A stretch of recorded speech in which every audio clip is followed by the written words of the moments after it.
تیری زندگی کیا ہے؟ تیری زندگی کیا ہے؟ جو تیرے کھاتے وہ تیرے گاتے ہیں، ورنہ پوری میری مائیں میری بہنیں جو غیرت والے لوگ ہیں وہ کروڑوں میں تجھے لعنت بھیجتے ہیں، اور تو جا کر کے صحابہ کو کہتے ہیں کہ بدر میں جا کر کے اللہ آپ کا بھلا کرے بدر میں 313 نکلے تھے۔ ارے بدر کا پس منظر تجھے معلوم ہے؟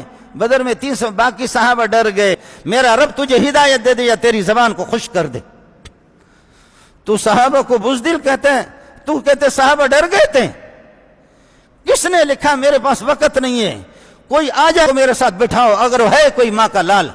ہم پاپڑے بیچنے والے نہیں ہیں، میں تمہارے یونیورسٹیوں میں پڑھ چکا ہوں، میں یونیورسٹیوں کو دیکھ چکا ہوں۔ یہ ABCD کی یہ ان الفاظ کو چھوڑو، ہمارے ساتھ گفتگو کرو۔ ہمارے سینے اس سے بھرے ہوئے، اللہ کے فضل و کرم سے ہمارا سینہ اس سے بھرا ہوا ہے۔ یہ 600 صفحات کی کتاب یہ صرف میرے سینے میں نہیں ہے، اس جیسے ہزاروں احادیث بھی میرے سینے میں ہیں۔ ہم انگریز کے بچے نہیں ہیں، ہم مسلمانوں کے بچے ہیں۔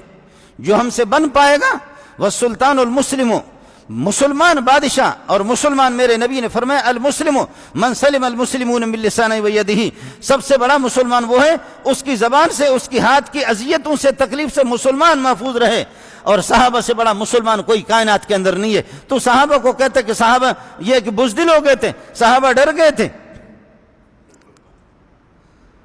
مال غنیمت جمع کر کہتے لوٹ مار پہ شروع ہو گئے۔ لوٹ مار کہاں پہ استعمال ہوتا ہے؟ میرے نبی نے فرمایا کہ سابقہ امتوں کے لیے غنیمت وہ نہیں کھاتے تھے، غنیمت کو جمع کرتے تھے، کافروں سے جو غنیمت لیتے تھے مال، اس کو رکھتے تھے زمین پر، اور پھر دعا کرتے تھے آسمان سے ایک آگ آتی تھی، اور وہ آگ کافروں کے اس مال کو جلا کر کے راکھ بنا دیتی تھی۔ لیکن فرمایا کہ اب نہیں ہے، قرآن میں خود 4 پارے میں موجود ہے، حتیٰ یأتینا بقربان تاکلہ النار، ایسے نظر و نیاز جس کو آگ کھائے۔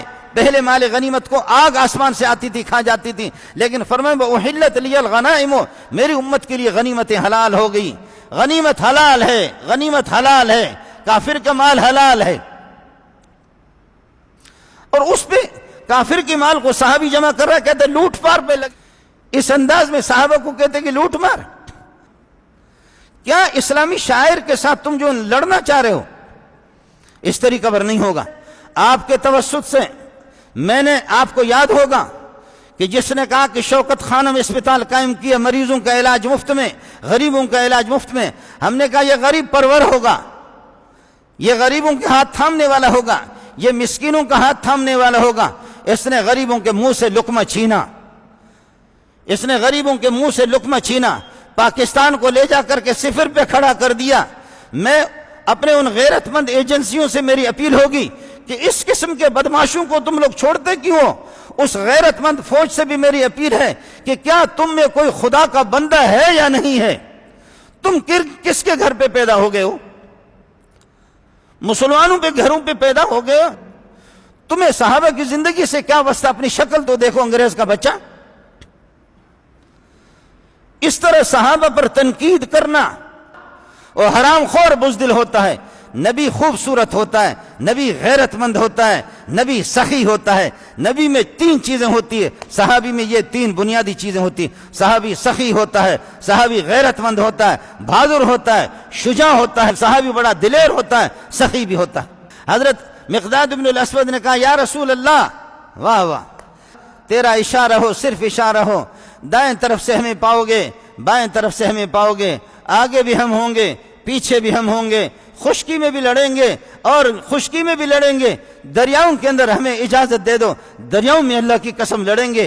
آپ سے پہلے آپ نے فرمایا ہم بنی اسرائیل کی طرح نہیں ہیں، اذهب انت وربك فقاتلا انا هاهنا قاعدون۔ والی مدینہ ریاست تو بنا ہوا، والی مدینہ ریاست چرسی نہیں گزرا ہے، مدینہ ریاست کا والی وہ بھنگی نہیں ہے، اس کو کلمہ آتا ہے، ان کے کلمہ بھی نہیں درست، کلمہ بھی ان کا درست نہیں ہے۔ اس قسم کے آئے بھی ہے اور گئے بھی ہے، اتنے مسلمان ہیں، ماں بہنوں کی دعائیں بھی ہے، بد دعائیں بھی ہیں۔ میرا رب تجھے سکھ سے بھی نہیں رکھے گا۔ صحابہ کے ساتھ یہ ہے کہ ٹانگ اڑانے کی کوشش نہ کر، صحابہ پر تان و تشنیع نہ کر، دین پر تان و تشنیع نہ کر۔ تیرا گریبان ہوگا، محمد کا ہاتھ ہوگا قیامت کے دن۔ تم لوگوں کو، تمہیں شرم آنی چاہیے۔ آپ کے توسط سے میری فریاد تو پوری دنیا میں جاتی ہے اللہ کے فضل و کرم سے، آپ کے توسط سے ہم نے ایسی حکومتوں کی حمایت کی ہے، ہم نے فضل الرحمان کی بھی حمایت نہیں کی ہے، ہم نے عبدالغفور حیدری کی بھی حمایت نہیں کی ہے، ہم نے علماء کی حمایت نہیں کی۔ ہم نے کہا کہ جی اسپتال بنایا، غریب نواز ہوگا، تو غریبوں کی چمڑی اتار کر کے تو نے رکھ دیا۔ غریب اب ایک طریقہ ہے، غریبوں کو جمع کرو اور بم لگا دو، سب کو تباہ کرو، غربت ختم ہو جائے گی، تیرا شراب زندہ باد، تو بھی زندہ باد، انگریز بھی زندہ باد، ہم ختم ہو جائیں گے۔ یہی ایک طریقہ ہے غریبوں کو جمع کر لے۔ آج میں ساتھیوں کو رات کو میں کہہ رہا تھا، میں نے کہا ہم بھٹو کے لیے دعا کر رہے ہیں، بھٹو کی کمزوریاں ہوں گے لیکن قادیانیوں کو جوان کے بچے نے اس نے کافر قرار دیا۔ میں اس اللہ کے گھر میں بیٹھ کر کے مجھے یقین ہے اللہ نے اس کی مغفرت کی ہوگی۔ آپ کے توسط سے وزیر اعظم سے میری اپیل ہوگی وزیر اعظم سے، اور فٹ بال چودھری سے میری اپیل ہوگی، شراب کی بوتل تھام لو، پیتے رہو، حرام کھاتے رہو، لیکن شاعر اسلام کے اندر جو ہے نا ہاتھ نہ ڈالو۔ شاعر اسلام میں اس طرح توہین صحابہ کی نہ کرو۔ تو اپنے نسل کو سنبھالے، کوئی کہتا میں تیری بیٹی ہوں، تو کہتا کہ نہیں میری بیٹی نہیں ہے، کوئی ادھر سے نکلتا کہتا میں تیرا ناجائز بیٹا ہوں، تو کہتا کہ میرا بیٹا نہیں۔ ارے تو پہلے اپنے ابا کو معلوم کر لے، اپنی اولاد کو معلوم کر لے، پھر صحابہ میں ہاتھ ڈال۔ پوری دنیا کو تیری بے غیرتی کا پتہ ہے کہ تو کتنا بے غیرت آدمی ہے۔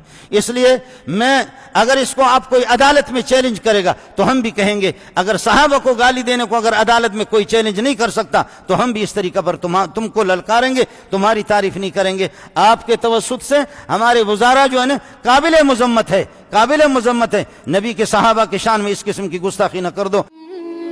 مزید ویڈیوز کے لیے آپ ہمارے فیس بک پیج کو لائک کریں اور ساتھ ہی ہمارے یوٹیوب چینل کو بھی سبسکرائب کریں تاکہ کسی بھی ناگہانی کی صورت میں آپ کو ہماری ویڈیوز بر وقت مل سکے۔